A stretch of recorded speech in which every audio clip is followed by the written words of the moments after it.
स्वर साम्राज्य लता मंगेशकर, हिंदुस्तान की सबसे मशहूर आवाज, भारत रत्न लता मंगेशकर, जिन्हें हम प्यार से लता दीदी कहते हैं। जन्म 28 सितंबर 1929। इनके पिता स्वर्गीय दीनानाथ मंगेशकर खुद एक जानी मानी हस्ती थी। नाटक हो या संगीत, दोनों में ही इन्होंने अपना एक अलग मकाम बना रखा था। ये किस्सा मशहूर रहा कि शुरू में लता मंगेशकर को संगीत नहीं सिखाया जा रहा था और इनके बाबा दीनानाथ मंगेशकर जी के बहुत से शिक्षक थे। एक बार हुआ यूं कि उनका एक शिष्य गलत गाना गा रहा था। अपने बाबा के गैर हाजिरी में नन्ही लता ने उस बच्चे को ठीक करना शुरू कर दिया और बताया कि ये राग ऐसे नहीं ऐसे गाया जाता है। वो नन्ही सी बच्ची इस बात से बेखबर थी कि पीछे उसके पिता खड़े हैं। दीनानाथ मंगेशकर जी ने लता जी के आई से कहा कि अरे मैं तो बाहर के बच्चों को सिखा रहा हूँ, मुझे ये ख्याल ही नहीं था कि एक गवैया तो हमारे घर में भी है। और उसी दिन से लता जी की शिक्षा घर में शुरू हुई। बचपन में ही लता मंगेशकर अपने पिता दीनानाथ मंगेशकर के साथ स्टेज पर परफॉर्म करती थी। एक बार हुआ यूं कि एक नाटक चल रहा था जिनमें नारद का किरदार निभाने वाला अभिनेता नहीं पहुंच पाया। दीनानाथ मंगेशकर बहुत परेशान थे और नन्हे से लता ने जाकर कहा कि बाबा कोई बात नहीं, वो नहीं आता तो अगर आप कहे तो मैं उसका रोल निभा देती हूँ। दीनानाथ मंगेशकर को जरा अजीब लगा और कहा तू इतनी छोटी सी है और स्टेज पर तू मेरे साथ गाना गाएगी, अजीब सा लगेगा।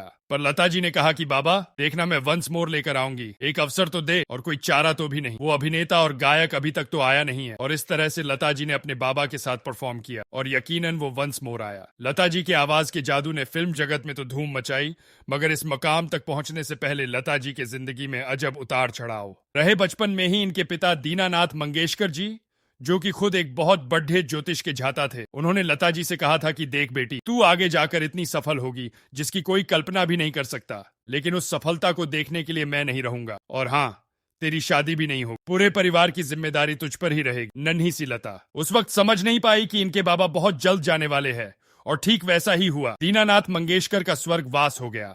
पूरी जिम्मेदारी लता मंगेशकर के कंधों पर आई और स्टेज के साथ साथ उन्होंने फिल्मों में छोटे मोटे किरदार निभाने शुरू किए। मास्टर विनायक के कंपनी में ये काम किया करती थी, वही मास्टर विनायक जिनकी बेटी नंदा आगे जाकर बर्थडे ढी जबरदस्त अभिनेत्री बनी। लता मंगेशकर को ये कतई पसंद नहीं था कि वो एक्टिंग करे और एक बार वो शूटिंग से लौटी और घर आकर फुट फुट कर रोने लगी। जानती थी कि छोटे भाई बहनों और परिवार की जिम्मेदारी इनके ऊपर है, एक्टिंग तो करनी पड़ेगी। और जब इनकी माँ ने पूछा कि रोई क्यों, तो कहने लगी कि ये बनावट मुझे नहीं होती, मुझे सिर्फ गाना ही गाना है।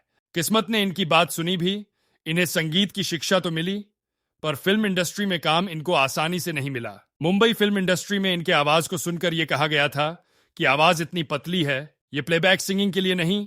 और इनके गुरु और गॉड फादर मास्टर गुलाम हैदर ने यह बात साबित करने का पीढ़ा उठा लिए कि लता जैसी आवाज किसी और के पास नहीं है। मास्टर गुलाम हैदर ने एक अहम भूमिका निभाई लता जी के जीवन, ना ही बड़ी डी ही ब्रेक्स दिलाए, बल्कि ये विश्वास भी रखा कि एक दिन सिर्फ इसी की आवाज गूंजेगी, बाकी सारी आवाजें इसके आगे फीकी रहेंगी। और ठीक वैसा हुआ भी। लता मंगेशकर ने एक से बढ़कर एक संगीतकार के साथ काम किया, चाहे वो मास्टर गुलाम हैदर रहे या फिर नौशाद साहब, शंकर जयकिशन की जोड़ी रही या मदन मोहन साहब, मुखतलिफ संगीत के मालिक सलिल चौधरी रहे या फिर रोशन साहब। बदलती पीढ़ी में लक्ष्मीकांत प्यारेलाल और R.D. बर्मन एंड कल्याण जी, आनंद जी के साथ भी इन्होंने खूब गाने गाए। लता मंगेशकर इकलौती ऐसी गायिका रही जिन्होंने कहा कि गानों की रॉयल्टी गायक को भी मिलनी चाहिए। रिकॉर्डिंग के पेमेंट के बाद भी जब तक वो रिकॉर्ड बिक रहा है, उसकी कमाई का छोटा सा हिस्सा गायक के हिस्से में भी आना चाहिए। और इन्हें रॉयल्टी मिली। हालांकि प्रोड्यूसर्स इसके खिलाफ थे। राज कपूर साहब ने तो यहां तक की कहा था कि लता, मैं तुम्हें रॉयल्टी नहीं दे सकता, मैं यहां पर बिजनेस करने आया हूं। और तब लता जी ने जवाब दिया था कि राज साहब, अगर आप बिजनेस करने आए हैं तो मैं भी फिल्म इंडस्ट्री में रानी बाग में घूमने नहीं आई। और अपनी बात लता जी ने मनवाई। ये बात बहुत कम लोग जानते हैं कि लता मंगेशकर बतौर संगीतकार में भी काम कर चुकी है।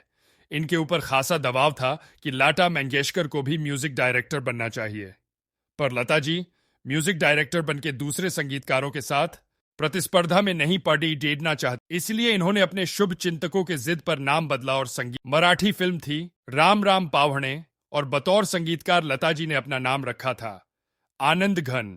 और ये राज भी तब खुला जब एक अवार्ड फंक्शन में बार बार आनंद घन को मंच पर बुलाया जा रहा था और वो वहां पर मौजूद होते हुए भी स्टेज पर नहीं चढ़ रही था।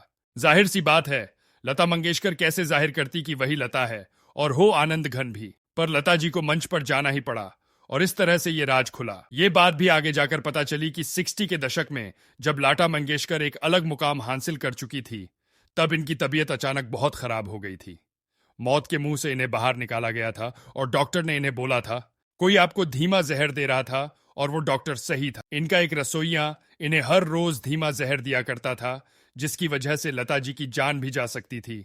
पर इनके बीमार पड़े डहाते ही तुरंत वह रसोइया भाग गया। अवार्ड के मामले में लता मंगेशकर ने कीर्तिमान स्थापित किए, चाहे वो पद्म भूषण रहा हो या फिर पद्म विभूषण या फिर भारत का सर्वोच्च सम्मान भारत रत्न। जहां पर फिल्म फेयर अवार्ड की बात आती है तो लता मंगेशकर ने यह फैसला कर लिया था कि अब नए गायक और गायिकाओं को मौका मिलना चाहिए, इसलिए एक वक्त पर इन्होंने अवार्ड लेने से इनकार कर दिया था। लता मंगेशकर एक बहुत हंसमुख प्रतिभा है और इन्हें फोटोग्राफी का बड़ा शौक है। ये बात सही है कि लता मंगेशकर की शादी नहीं हुई, पर लता जी ने हमेशा कहा कि मेरे परिवार में मेरे छोटे भाई बहनों के बच्चे भी मेरे खुद के ही तो बच्चे हैं। हर संगीतकार के साथ लता मंगेशकर की संबंध खूब जमी, चाहे वो दादा बर्मन रहे या फिर उनके बेटे R.D. बर्मन या फिर बदलते वक्त के संगीतकार जतिन ललित और A.R. रहमान। लता मंगेशकर ने हर दौर हर युग में अपनी आवाज से सभी का दिल जीता है। जब हिंदुस्तान और चीन का युद्ध हुआ तो बहुत सैनिक शहीद हुए, तब लता मंगेशकर की आवाज में आया ये गाना, ऐ मेरे वतन के लोगों जरा आंख में भर लो पानी। इसे सुन तत्कालीन प्रधानमंत्री पंडित जवाहरलाल नेहरू रो पड़े थे।